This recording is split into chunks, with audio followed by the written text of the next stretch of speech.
Hello everyone, स्वागत है सभी का Tiwari agriculture BSc Ag semester classes के यूट्यूब चैनल पर। सभी विद्यार्थियों को नमस्ते, सभी को राधे राधे।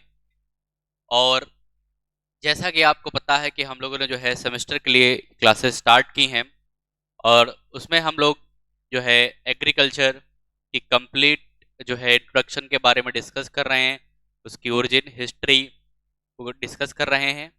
ठीक है, तो हम लोग जो है पिछली जो क्लास हुई थी उसमें हम लोगों ने इंडिया में एग्रीकल्चर के बारे में जो है डिस्कस कर रहे थे। तो आज उसे कंप्लीट करेंगे और उसके बाद जो है तीन तरीके से जो है हम बेसिकली पढ़ रहे हैं। लेक्चर नंबर 6 है और ये बुक जो है फॉलो कर रहा हूँ, प्रिंसिपल्स ऑफ एग्रोनॉमी। ठीक है, रेड्डी एंड रेड्डी की बुक है, काफ़ी इंपॉर्टेंट बुक है ये। ठीक है, और आइए यहाँ पर देखते हैं।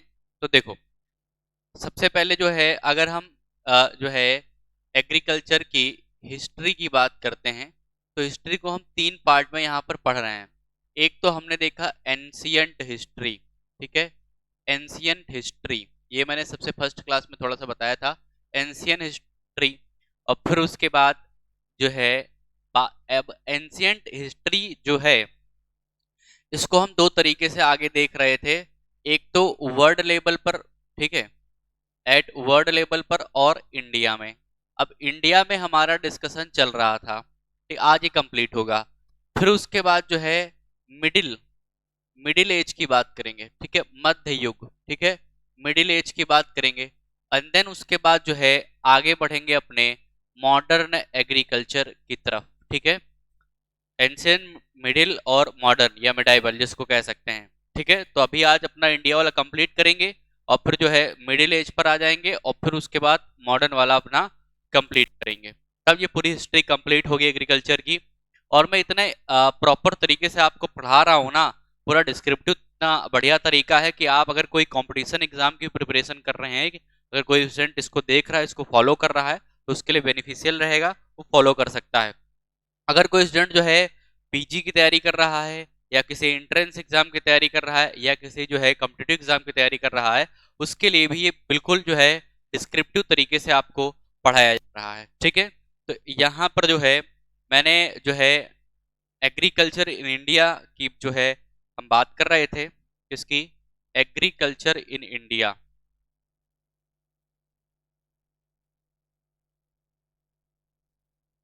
ये हमने जो है हेडिंग स्टार्ट किया था, एग्रीकल्चर इन इंडिया मतलब क्या है, भारत में कृषि।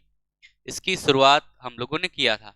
अब इसी में मैंने आपको वैदिक पीरियड तक बता दिया था, 1000 से लेकर के 500 बीसी तक। ठीक है, वैदिक पीरियड की सारी बातें हो गई थी कि उनको जो है कॉटन के गिनिंग और स्पिनिंग और वीविंग यानी कटाई और जो है उसके बारे में बुनाई के बारे में नॉलेज था, प्लॉइंग के बारे में नॉलेज था। और जो वैदिक पीरियड के लोग थे वो गोबर जो है गाय का उसको खाद के रूप में यूज करते थे, इरिगेशन के बारे में उनको पता था, डिफरेंट टाइप की क्रॉप्स के बारे में उनको नॉलेज था, सारी चीजें हमने डिस्कस कर लिया था।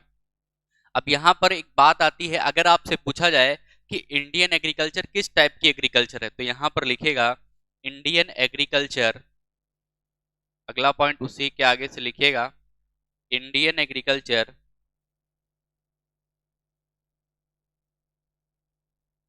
Indian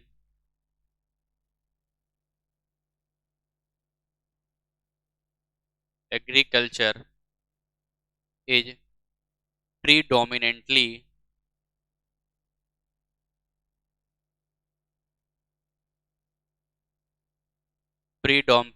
predominantly subsistent type, subsistence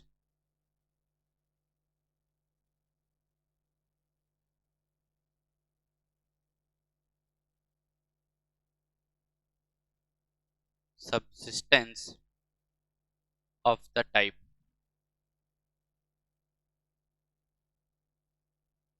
मतलब सबसिस्टेंस का मतलब क्या होता है, बहुत इंपॉर्टेंट चीज है ये। ठीक है, ये आपको आगे भी जो है पढ़ने को मिलेगा। सबसिस्टेंस का मतलब होता है कि जो इंडियन एग्रीकल्चर है, सबसिस्टेंस का मतलब ये होता है निर्वाह प्रकार की। ठीक है, निर्वाह का मतलब ऐसे एग्रीकल्चर करते हैं, ज़्यादा वैसा नहीं, ऐसे एग्रीकल्चर करते हैं कि जो भी मनुष्य उसका भरण पोषण पालन पोषण हो जाए, उस प्रकार की एग्रीकल्चर है। तो यहाँ पर लिख लीजिएगा हिंदी में, भारतीय कृषि मुख्यतः निर्वाह प्रकार की है। भारतीय कृषि, भारतीय कृषि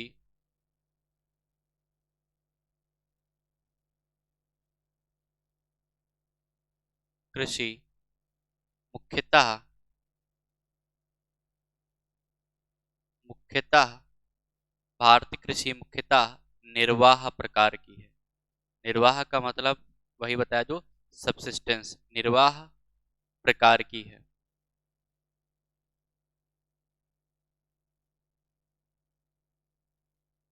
कैसी है? निर्वाह प्रकार की है, ठीक है, सबसिस्टेंस टाइप की है, ये ध्यान रखिएगा। किस प्रकार की है? सबसिस्टेंस टाइप की है, निर्वाह प्रकार की है, नोट कर लें, ठीक है। अब इसके बाद क्या हुआ था, जो हमारी कमर्शियल क्रॉप्स थी, कमर्शियल क्रॉप्स का मतलब क्या है, जैसे पोटैटो है, स्वीट पोटैटो है, टोमेटो है, चिली है, ग्राउंडनट है, इन टोबैको, इन सभी क्रॉप्स को जो है 16 सेंचुरी के टाइम में जो है पोर्तुगीज जो है इंडिया में इनको इंट्रोड्यूस किया था इन्होंने, भारत इनको लेकर के आए थे। तो यहाँ पर लिखेगा अगला पॉइंट, कमर्शियल क्रॉप्स लाइक,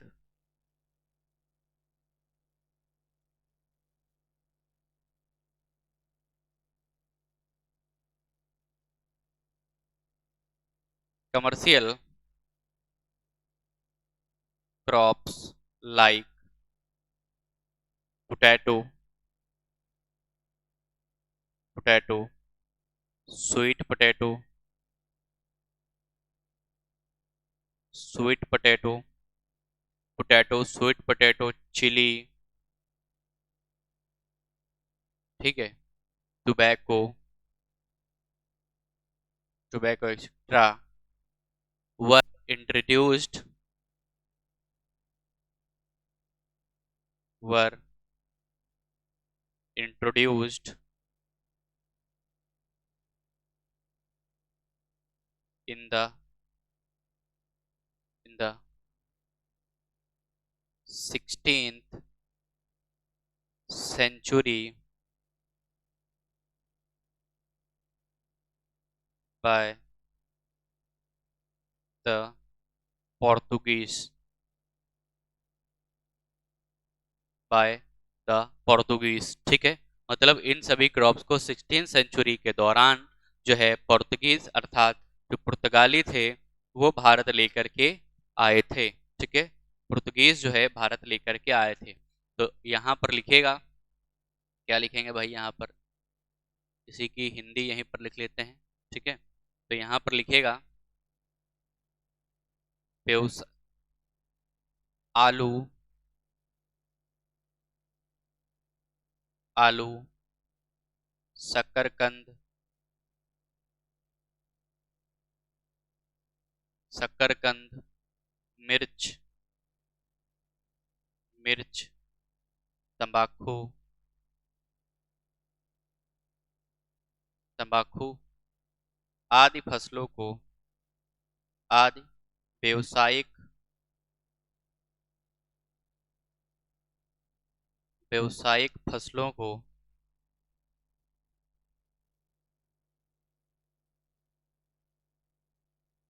व्यवसायिक फसलों को पुर्तगाली, व्यवसायिक फसलों को 16वीं शताब्दी, 16वीं शताब्दी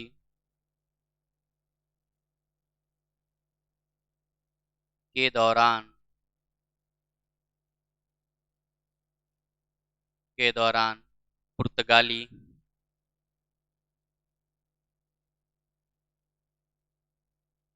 भारत लेकर आए थे।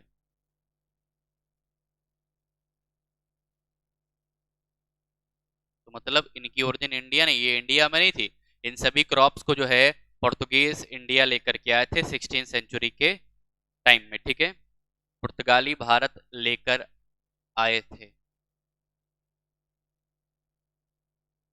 बात क्लियर है, नोट कर लें, फिर इसके बाद आगे देखते हैं।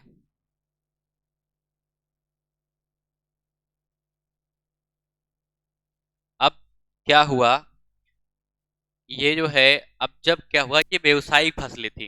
कैसी थी? व्यवसायिक। भाई आलू भी क्या है?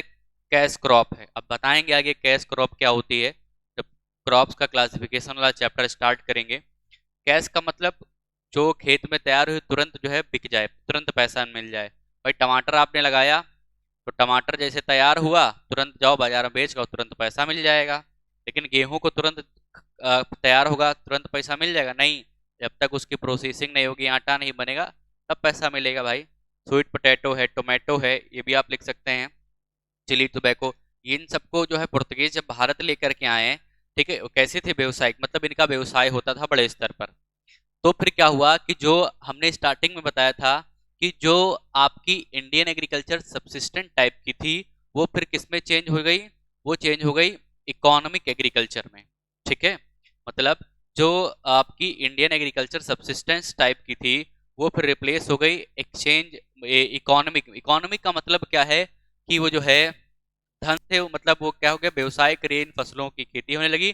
तो फिर जो है भारतीय कृषि एक प्रकार से व्यवसायिक कृषि के रूप में बदल गई। ठीक है, जो निर्वाह कृषि थी वो व्यवसाय कृषि में परिवर्तित हो गई। कहने का मतलब ये है, जब इन क्रॉप को भारत पुर्तगाली लेकर के आए, तो भारत की जो निर्वाह कृषि थी वो व्यवसायिक कृषि में कन्वर्ट हो गई, यानी कि इंडियन एग्रीकल्चर जो उस टाइम सबसिस्टेंस टाइप की थी, वो एक्सचेंज इकोनॉमी में कन्वर्ट हो गई। ठीक है, तो यहाँ पर आगे लिख सकते हैं सब्सिक्वेंटली, मतलब इसके बाद।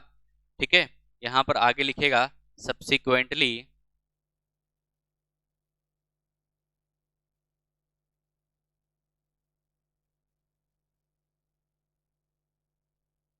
Subsequently the the subsistence agriculture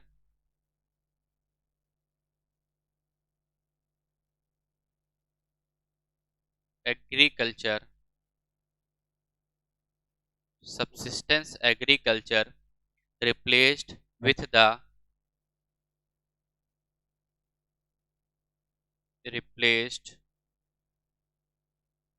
with the economic replaced with the economic change। ठीक है, replace with the exchange economy, ये लिख लो, exchange economy।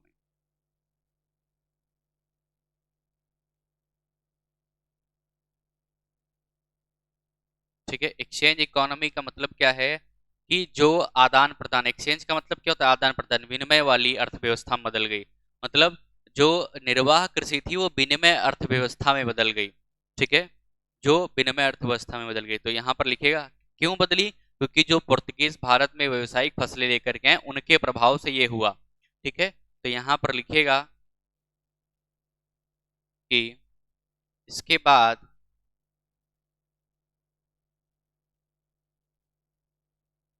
इसके बाद, ठीक है, निर्वाह कृषि,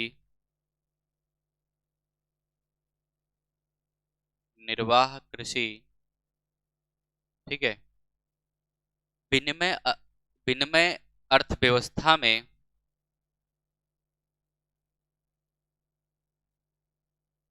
निर्वाह कृषि विनिमय अर्थव्यवस्था से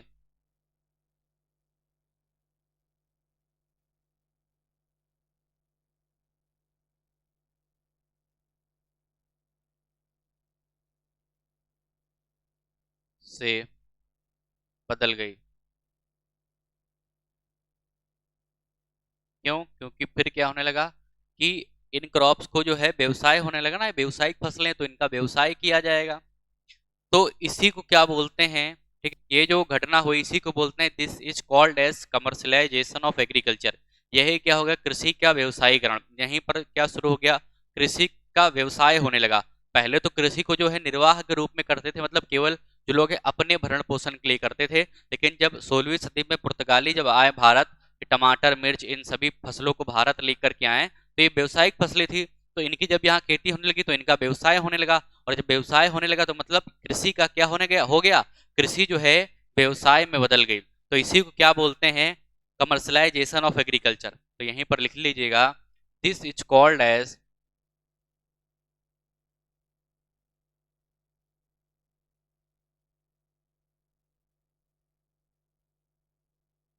कॉल्ड एज कमर्शलाइजेशन ऑफ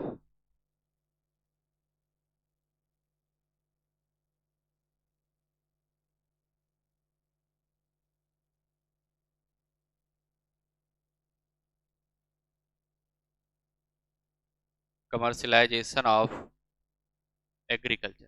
इसका शॉर्ट नोट्स भी मैं आपको प्रोवाइड करवा दूंगा, ठीक है। और जो है सभी लोग जो है जो टेलीग्राम चैनल है हमारा उससे ज्वाइन कर लें, ठीक है। टेलीग्राम जो चैनल है उससे ज्वाइन कर लें, Tiwari agriculture BSc Ag semester के नाम से है, वहाँ पर आपको सारी इन्फॉर्मेशन मिलेगी, ठीक है। इसको क्या बोलते हैं, कमर्शलाइजेशन ऑफ एग्रीकल्चर, यानी कृषि का व्यवसायीकरण, ठीक है। इसे इसमें लिखेगा, इससे ही कृषि का व्यवसायीकरण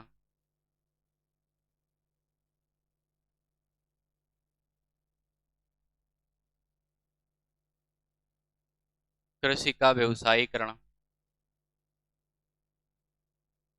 कहा जाता है, ठीक है। तो ये हो गया आपका।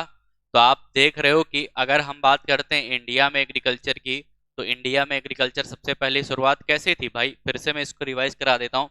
तो इंडिया में एग्रीकल्चर की बात करते तो इंडिया सबसे पहले जो है एक पशुपालक देश था, एक पास्टोरल कंट्री थी। फिर धीरे धीरे जो है लाइव स्टॉक के साथ साथ क्रॉप्स का प्रोडक्शन हुआ। फिर जो है हम सबसे पहले बात करते हैं कहाँ की, हड़प्पन सिविलाइजेशन की। तो हड़प्पन सिविलाइजेशन में भी हमको बहुत सारी चीजें देखने को मिली, वीट बार्ले और सारे क्रॉप्स के बारे में नॉलेज देखने को मिला। वहां पर सीक्वेंस क्रॉपिंग होती थी, इरिगेशन के बारे में उनको नॉलेज था। फिर उसके बाद अगर हम बात करते हैं अपने, अगर इसी में देखते हैं कहाँ पर, साउथ में, तो साउथ में हमको जो है राइस की कल्टीवेशन देखने को मिली। और साउथ ईस्ट एशिया और ईस्ट एशिया का कंट्रीब्यूशन वर्ल्ड लेवल पर किस में था, राइस के कल्टीवेशन में था। फिर उसके बाद हमने जो है देखा कि जो है कुछ ऐसी क्रॉप्स हैं, जैसे अगर शुगर केन की बात करें, या जो ट्रॉपिकल फ्रूट है मैंगो, और बहुत सारी लेग्यूम्स क्रॉप है जिनकी ओरिजिन क्या है, इंडिया है, जिनका नेटिव प्लेस क्या है, इंडिया है। फिर डेक्कन प्लेट्यू की बात की तो वहां पर भी जो है सबसे पहले राइस, फिर वीट, फिर बार्ले, फिर लेंटिल, इन सभी की क्रॉप्स कल्टीवेशन के एविडेंस हमको मिले, ठीक है। और फिर वैदिक एरा में हमने बात किया तो वैदिक एरा में भी इन सब चीजों के बारे में जानकारी मिली। तो फिर उसके बाद 16वीं सदी में हमने बात किया, 16वीं सेंचुरी में फिर क्या हुआ, जितने भी पुर्तगीज थे वो सब क्या हुए, भारत जब आए, इंडिया जब वो आए, तो अपने साथ जो है टोमेटो, पोटैटो, चिली, इन सभी क्रॉप्स को भारत में, इंडिया में उन्होंने इंट्रोड्यूस किया। जिससे फिर क्या हुआ, ये कमर्शियल क्रॉप थी, तो इनका फिर क्या हुआ कि जो अपनी इंडियन एग्रीकल्चर, जो सबसिस्टेंस टाइप की एग्रीकल्चर थी, वो किस में चेंज हो गई, वो एक्सचेंज इकोनॉमी में बदल गई। यानी कि जो भारत की कृषि निर्वाह प्रकार की थी, वो विनिमय अर्थव्यवस्था में बदल गई। मतलब फिर वहां पर क्या होने लगा, व्यापार होने लगा इन फसलों के माध्यम से। और इसी को क्या बोलते हैं, कमर्शलाइजेशन ऑफ एग्रीकल्चर, कृषि का व्यवसायीकरण। बात समझ में आ गई होगी, पूरी बात मैंने यहाँ पर क्लियर कर दी। अब ये तो हमने हिस्ट्री की बात की, किस लेवल पर, ये हमने हिस्ट्री देखा आपके दो लेवल पर, एक तो हमने देखा यहाँ पर वर्ल्ड लेवल पर, इंडिया लेवल पर। अब थोड़ा सा बात करते हैं मिडिल एज की तरफ, यानी कृषि का मध्यकालीन इतिहास, ठीक है। तो इसको नोट कर लें, फिर आगे बढ़ते हैं।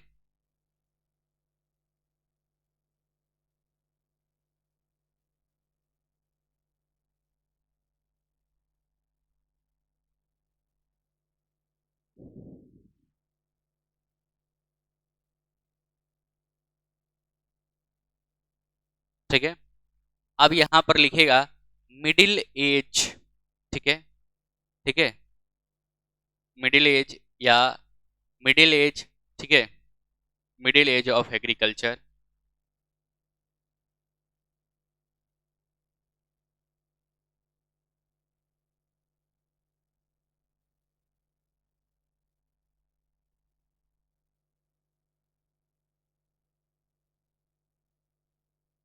मिडिल एज ऑफ एग्रीकल्चर, या यूं कह लें कृषि का मध्यकालीन इतिहास, यूं कह लें मध्यकालीन कृषि का इतिहास।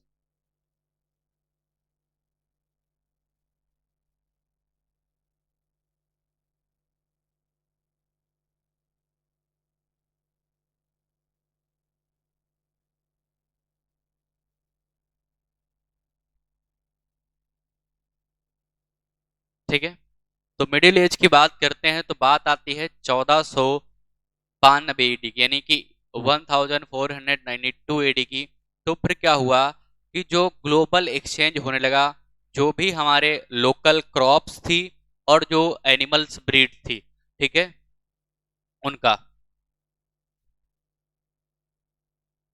तो यहां पर लिखिएगा इन, ठीक है, मतलब एक्सचेंज का मतलब कि भाई एक देश से दूसरे देश क्या होने लगा, एक्सचेंज होने लगा। क्योंकि इससे पहले मैंने बताया था कमर्शलाइजेशन ऑफ एग्रीकल्चर हो चुका था, मतलब व्यवसाय। तो भाई भारत से कुछ चीजें विदेशों को जा रही, विदेशों से यहाँ आ रही, तो आयात और निर्यात, इंपोर्ट एक्सपोर्ट चीजें होने लगी थी।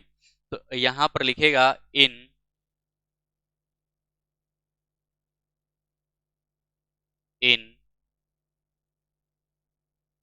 1492 एडी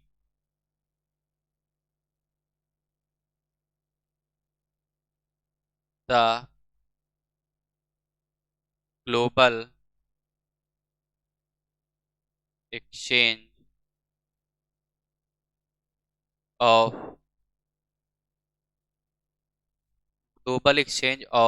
previously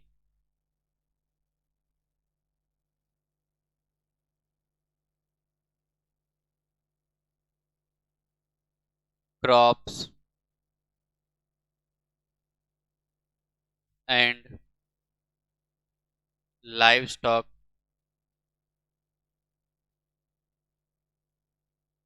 breeds occurred। ठीक है, यहाँ पर 1492 एडी के दौरान, ठीक है, विश्व स्तर पर जो पहले फसलें थी, ठीक है, फसलों और पशुधन का विनिमय जो है होने लगा था। ठीक है, ठीक है। तो यहाँ पर लिखेगा विश्व स्तर पर, ठीक है, इसी की हिंदी में बता रहा हूँ। मतलब जो भी ब्रीड्स थी, जो भी क्रॉप्स थी, जो पहले पाई जाती थी, उनका क्या होने जाने लगा, एक्सचेंज। तो यहाँ पर लिखेगा विश्व स्तर पर, या यूं लिखेगा 1492 एडी के दौरान विश्व स्तर पर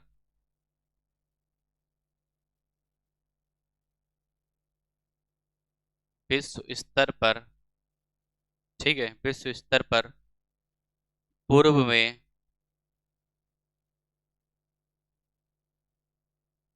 पाई जाने वाली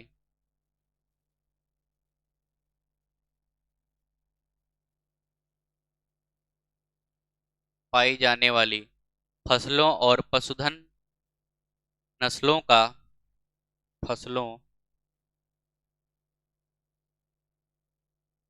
फसलों और पशुधन की नस्ल, पशुधन का मतलब घोड़े हैं, गाय है, भैंस है, बकरी है, इनकी जो नस्लें थी, उनका एक देश से दूसरे देश के बीच क्या होने लगा, जो है विनिमय होने लगा, एक्सचेंज होने लगा। ठीक है, एक्सचेंज।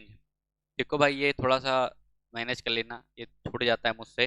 ठीक है, फसलों व पशुधन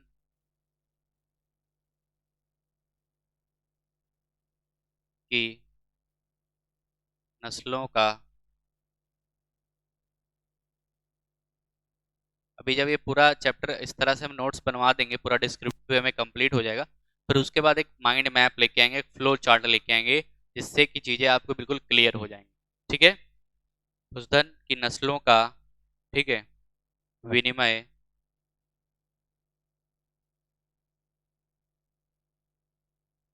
होने लगा था।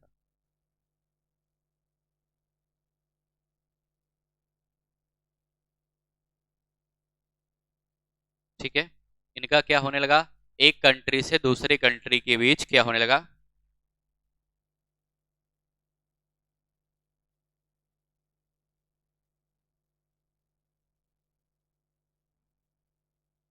ठीक है। अब इसमें से जो कौन क्रॉप्स थी, उनका एक्सचेंज हो रहा था, उनकी बात करते हैं। ठीक है, इसको नोट कर लिया होगा। अब इसमें कौन कौन सी जो है क्रॉप्स जो विश्व स्तर पर उनका आदान प्रदान हो रहा था, उनको देखते हैं।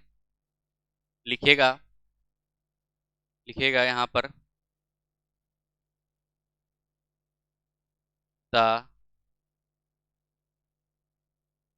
key crops involved in the global exchange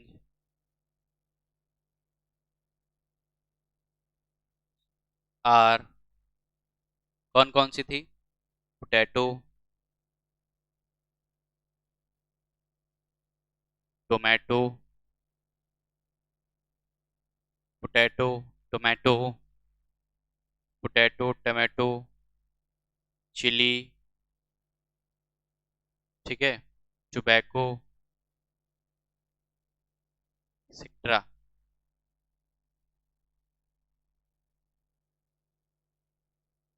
ठीक है, ये क्रॉप्स क्या थी कि जो है इनका एक्सचेंज हो जा रहा था।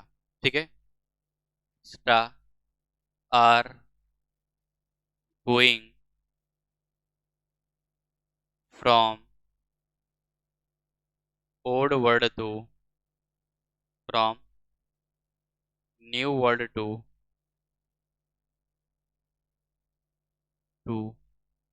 Old world. ओल्ड वर्ड और न्यू वर्ड का क्या मतलब है? मत, जो है कुछ ऐसी कंट्रीज थी जहां पर जैसे इन क्रॉप्स का जो है इन क्रॉप्स के बारे में जानकारी नहीं थी, जैसे इंडिया में ये टमाटर ये सब नहीं था, तो अपना इंडिया क्या हो गया? Old word. लेकिन पोर्तुगीज लेके आए तो क्या था? New word. तो ये पोर्तुगीज जो लेके आए मतलब वो न्यू वर्ड से लेके आए इंडिया में, कहाँ? ओल्ड वर्ड में। तो इंडिया क्या हो गया? Old world. तो ये कहाँ से कहाँ आई? न्यू वर्ड से old world. Several crops like sugar cane की अगर बात करते हैं, different varieties of wheat are going to old world to new world. ठीक है, इसी के साथ साथ जो है यहाँ पर लिखेगा several varieties of wheat, several. अच्छा, चलो इसी की हिंदी फिर मैं नीचे लिखा दूंगा। सेवरल, रे भाई, several varieties like wheat, varieties of wheat मतलब गेहूं, wheat and sugar cane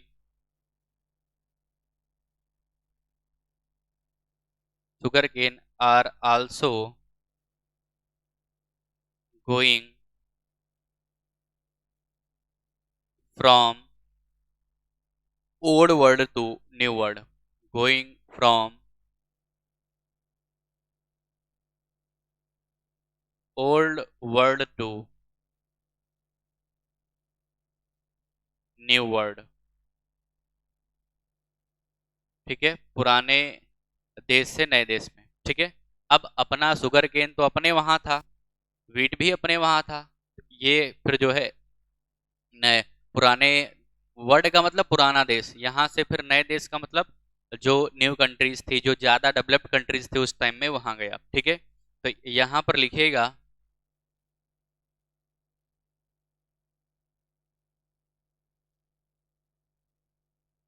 वैश्विक स्तर पर, इसमें लिखेगा वैश्विक स्तर पर या विश्व स्तर पर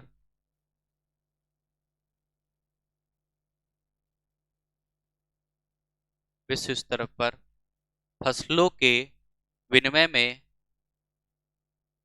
फसलों के फसलों के विनिमय में, विनिमय में फसलों के विनिमय में कौन कौन सी? आलू, आलू, टमाटर, आलू, टमाटर, मिर्च, तंबाकू, मिर्च एवं तंबाकू आदि, तंबाकू आदि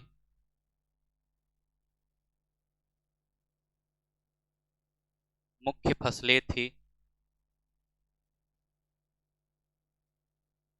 मुख्य फसलें थी जो नए विश्व से पुराने विश्व में गई, जो नए विश्व से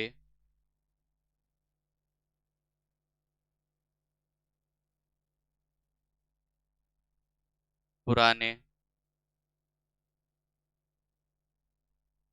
विश्व में गई। ठीक है, इसी के साथ आगे लिखेगा, इसी के साथ साथ, इसी के साथ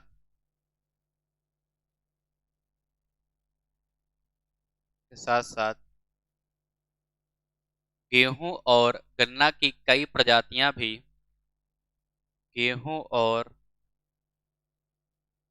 गेहूं व गन्ना की भी कई प्रजातियां, कई प्रजातियों का, कई प्रजातियों का भी विनिमय, प्रजातियों का विनिमय, विनिमय, ठीक है, पुराने विश्व से नए विश्व में हुआ। विनिमय पुराने विश्व से, पुराने विश्व से, पुराने विश्व से नए विश्व में हुआ।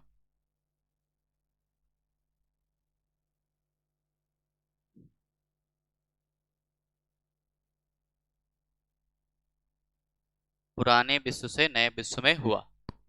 तो समझ रहे हो, पुराने विश्व नए विश्व का मतलब जहां पर जो डेवलप्ड थी कंट्री उस टाइम वो नया विश्व, जो नहीं डेवलप था पुराना विश्व, यही था। नोट कर लें इसको, फिर आगे अपने बात करते हैं। ये बात चली अपने मध्यकालीन कृषि के इतिहास की। ठीक है,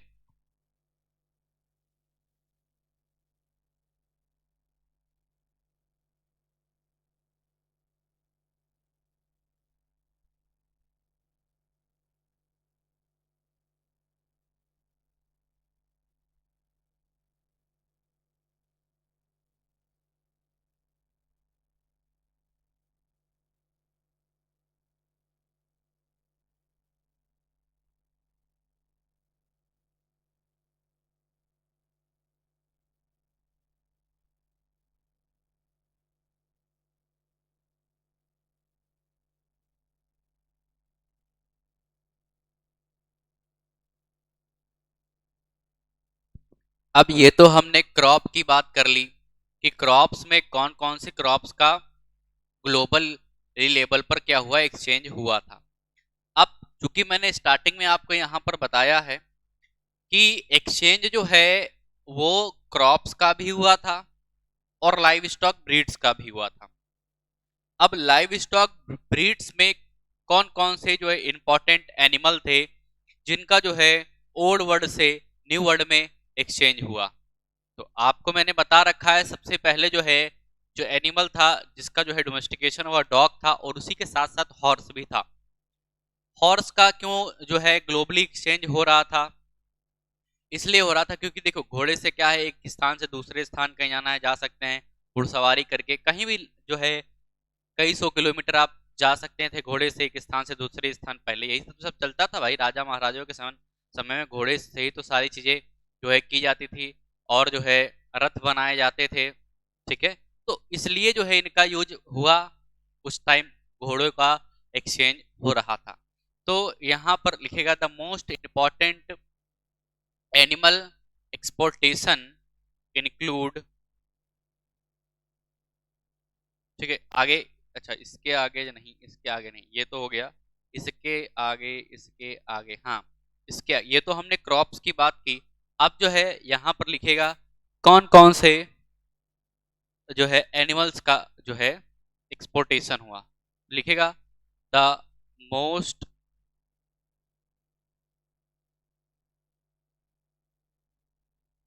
the most important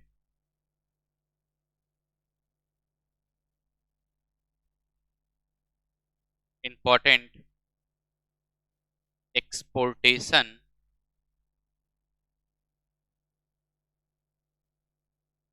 of animals from old world to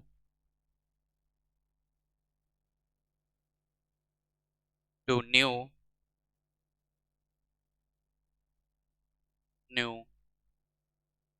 included dog and horse। ठीक है, कुत्ता और घोड़ा जो है इनका हुआ था। ठीक है, तो साथ ही साथ अगर बात करते हैं उस समय जो है, अगर बात करें कि जो है नॉर्थन यूरोप था, उसकी क्या हुई थी, पोटैटो जो है एक मेजर इंपॉर्टेंट क्रॉप बन चुकी थी। तो साथ ही साथ यहाँ पर लिख लीजिएगा, the potato was most important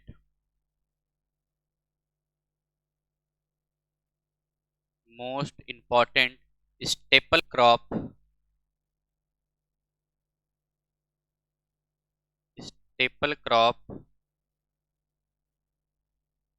of northern Europe. Northern Europe northern Europe की जो है आलू जो है एक मुख्य फसल बन चुकी थी जब ये एक्सपोर्ट का, क्रॉप्स के एक्सपोर्ट का काम हो रहा था। तो यहाँ पर लिखिएगा, क्या लिखेंगे, पुराने विश्व से नए विश्व के विनिमय में, पुराने विश्व से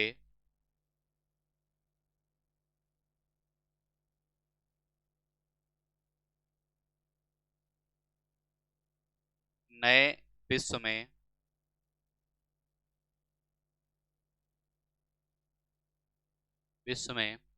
ठीक है, पशुधन के विनिमय में, पशुधन के विनिमय में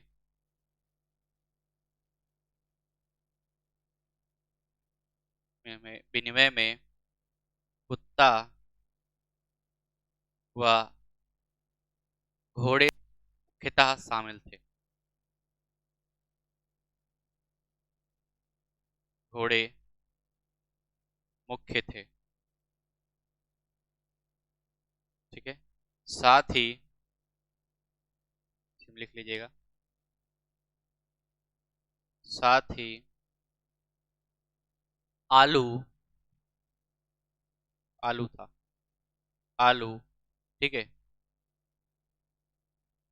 उत्तरी अमेरिका का, ठीक है, आलू उत्तरी अमेरिका, सॉरी उत्तरी अमेरिका नहीं, उत्तरी यूरोप की, उत्तरी यूरोप की मुख्य आहार, उत्तरी यूरोप का मुख्य आहार हो चुका था। ठीक है, उत्तरी यूरोप का मुख्य आहार, स्टेपल फूड हो चुका था या बन चुका था,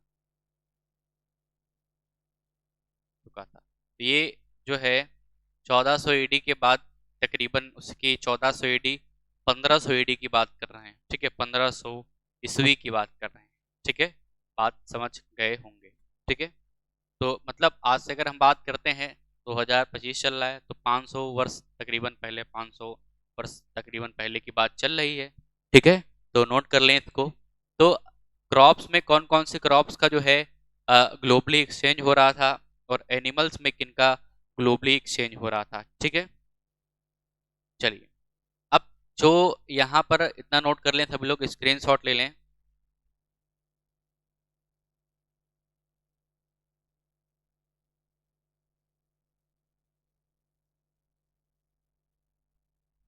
ठीक है, अब यहीं पर जब मिडिल एज की बात आती है, तो मिडिल एज ने जो है कई सारे जो है जो एग्रीकल्चर थे उसको इम्प्रूव किया एज ए टेक्नोलॉजी को लेकर के, ठीक है, और टेक्निक्स को लेकर के। और यहीं पर अफ्रीका में जो मेज थी, अफ्रीका ने जो है, अफ्रीका की अगर बात करते हैं तो अफ्रीका में जो है मेज क्रॉप थी, मेज ने जो उनकी जो ओल्ड क्लासिकल क्रॉप्स थी उसको क्या कर दिया था, जो है रिप्लेस कर दिया था, ठीक है। तो इस प्रकार से जो है ये धीरे धीरे जो है चेंज होता गया, ठीक है। और साथ ही साथ अगर बात कर 12th और 13th जो एडी था, मतलब जो सेंचुरी थी, इसमें जो है विंड मिल्स का ज़्यादा यूज हो रहा था। तो चाहे तो यहाँ पर लिख लें, ठीक है, इसका भी प्रमाण मिलता है, इसको लिख लीजिए। इन 12th and 13th century the tremendous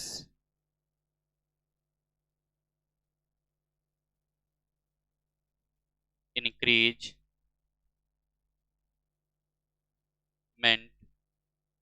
in windmills, ठीक है। 12वीं व 13वीं शताब्दी में पवन चक्कियों में जो है एक जो है व्यापक बढ़ोतरी देखने को मिली। जो विंड मिल्स होती हैं, देखते हैं ना पवन चक्की जो हवा के द्वारा चलती हैं, तो यहाँ पर लिखेगा 12वीं और 13वीं शताब्दी में, 12वीं व 13वीं शताब्दी के दौरान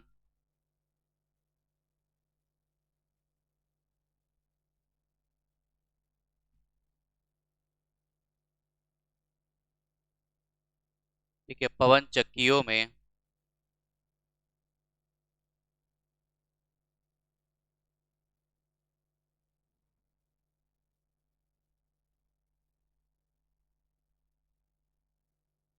बढ़ोतरी हुई।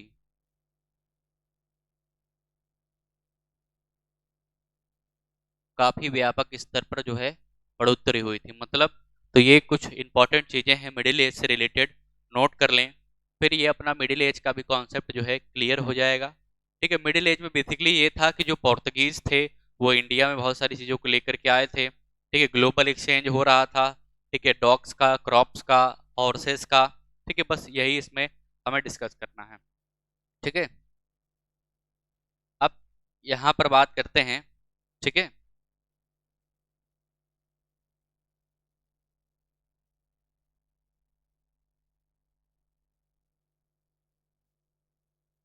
एग्रीकल्चर एज ए साइंस, ठीक है। एग्रीकल्चर साइंस के रूप में, ठीक है, इसको नोट कर लिया होगा आप लोगों ने।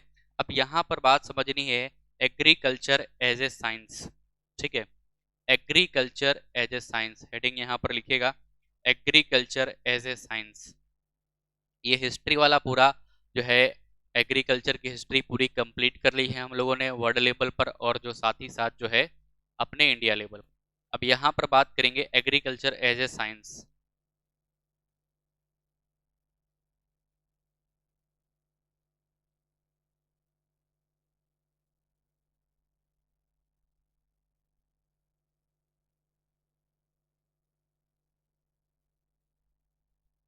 ठीक है, एग्रीकल्चर एज ए साइंस, कृषि विज्ञान के रूप में,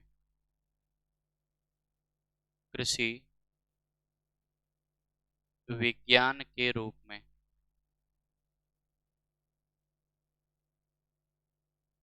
कृषि जो है विज्ञान के रूप में यहाँ पर हम बात करेंगे। इसको समझिएगा, पहले इसको समझिएगा। विज्ञान का रूप, विज्ञान का मतलब क्या है भाई, साइंस। साइंस का मतलब क्या है, विज्ञान, ऐसा नहीं। साइंस का मतलब क्या है, साइंस हमें ये बताती है कोई भी अगर फिनोमिना हो रहा है हमारे नेचर में, तो उसके पीछे उसका कॉज क्या है, उसका कारण क्या है, और उसका रिजल्ट क्या होगा, ठीक है। मतलब साइंस हमें ये बताती है किसी चीज के बारे में, उसका कॉज क्या होगा और उसका रिजल्ट क्या होगा। तो जैसा कि यहाँ पर प्री साइंटिफिक अगर एरा की बात करते हैं एग्रीकल्चर में, ठीक है, तो वहां पर बताया जाता था कि 6% 6 व्यक्ति अगर होंगे तो वो इनफ फूड प्रोड्यूस कर पाएंगे अपने लिए, और 4 जो पर्सन होंगे वो दूसरों के लिए। क्या बताया मैंने, जो प्री साइंटिफिक एरा था, अगर यहाँ पर हम बात करते हैं किसकी, pre scientific era of agriculture,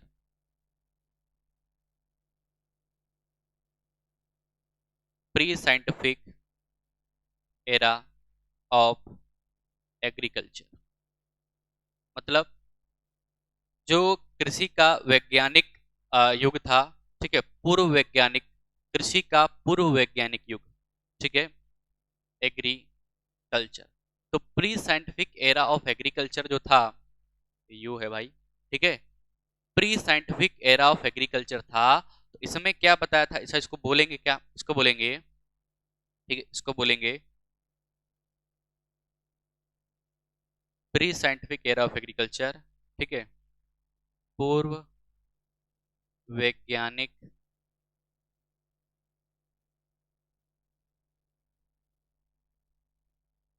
कृषि युग, पूर्व वैज्ञानिक कृषि युग, ठीक है। वैज्ञानिक कृषि का मतलब साइंटिफिक एग्रीकल्चर से पहले में जो क्या बात बताया जाता था, पहले इसमें बताया जाता था कि जो है कि अगर यहाँ पर दो बातें बताई गई, अगर जो है 6% होंगे, 6% का मतलब 6 लोग, इसमें बताया जाता था 6% produce enough food for themselves, मतलब 6% जो होंगे ये अपने लिए क्या है, पर्याप्त भोजन, ये क्या कर सकते हैं, 6% जो है इनफ फूड प्रोड्यूस कर सकते हैं अपने लिए, produce enough food, produce produces for themselves, खुद के लिए, ठीक है। और अगर 4% की बात करें, 4% produces for other, for other मतलब दूसरों के लिए, ठीक है। मतलब प्री साइंटिफिक एरा में क्या बताया जाता था कि लोग उस टाइप से क्रॉप्स का कल्टीवेशन करते थे कि 6 लोग जो हैं अपने लिए, खुद के लिए जो है फूड को प्रोड्यूस कर सकते थे, वो इनफ था। और इसके साथ साथ जो बताया गया कि जो 4% थे वो जो है और लोगों के लिए क्या है, फूड को प्रोड्यूस कर सकते हैं, ठीक है।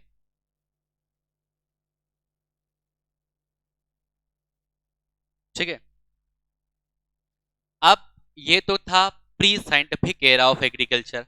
अब यहीं पर अगर हम बात करते हैं साइंटिफिक एरा ऑफ एग्रीकल्चर, ये किसकी बात हो गई, ये था pre scientific era. Pre scientific era का मतलब जब साइंटिफिक जो अप्रोच एग्रीकल्चर में यूज नहीं की जाती थी। अब यहीं पर हम बात करते हैं साइंटिफिक एरा ऑफ एग्रीकल्चर, किसकी, साइंटिफिक, इसको कंप्लीट कर लेते हैं आज, scientific era of agriculture, scientific era of, जब प्रिंसिपल्स ऑफ एग्रोनॉमी बुक आप पढ़ेंगे तो वहां पर सारी चीजें आपको मिलेंगी। साइंटिफिक एरा ऑफ एग्रीकल्चर का मतलब क्या है, ये है वैज्ञानिक कृषि युग, ठीक है, वैज्ञानिक कृषि युग, हिंदी में क्या बोलेंगे, वैज्ञानिक कृषि युग, वैज्ञानिक कृषि युग। देखो बेटा, मैं आप कितना धीरे धीरे आराम से पढ़ा रहा हूँ कि कोई आपको समझने उसमें कोई दिक्कत नहीं होगी, बिल्कुल इजीली चीजों को आपको बता रहा हूँ, प्रॉपर नोट्स बनवा रहा हूँ, कोई भागम भाग नहीं है, इसलिए थोड़ा टाइम लगेगा, है कि नहीं, चीजों को समझने के लिए। वैज्ञानिक कृषि युग, तो वैज्ञानिक कृषि युग में क्या बताया जा रहा था, इसमें ये बताया गया कि जो, इसमें क्या बताया गया कि जो 5% होंगे, 5%, 5%,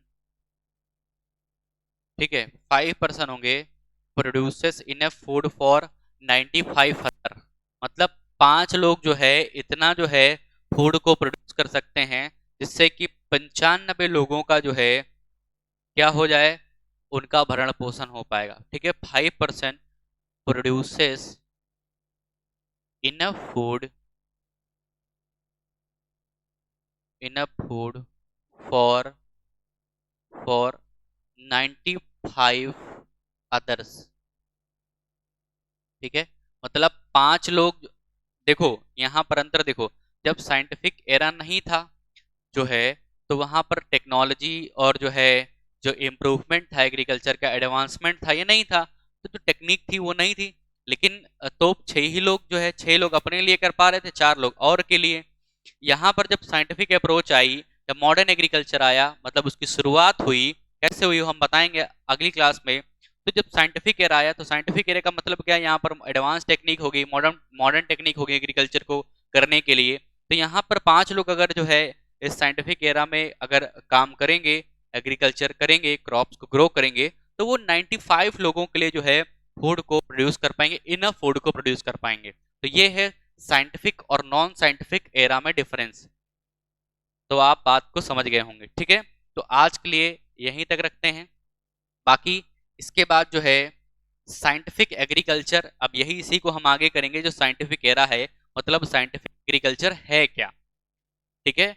तो कैसा लगा सेशन जरूर आप लोग कमेंट करके बताया करें। आप लोग भाई कमेंट करके बताते नहीं हो, वीडियो को शेयर नहीं करते हो। टेलीग्राम चैनल को जरूर ज्वाइन कर लें। टेलीग्राम चैनल का नाम क्या है मैं आपको बता देता हूँ, कल मैं उसका फोटो भी आपको दिखा दूंगा, ठीक है। तो इसका नाम क्या है, तिवारी, ठीक है, तिवारी एग्रीकल्चर,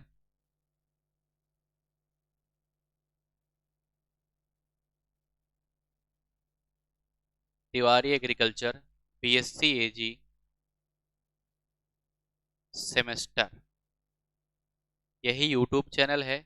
और इसी के नाम से जो है टेलीग्राम चैनल है, आप इसे ज्वाइन करेंगे, वहाँ पर आपको इन्फॉर्मेशन, पीडीएफ नोट्स और सारी इन्फॉर्मेशन सेमेस्टर से रिलेटेड मिलेंगी। तो आज के लिए इतना ही। जय हिंद सभी को, धन्यवाद, राधे राधे, थैंक यू।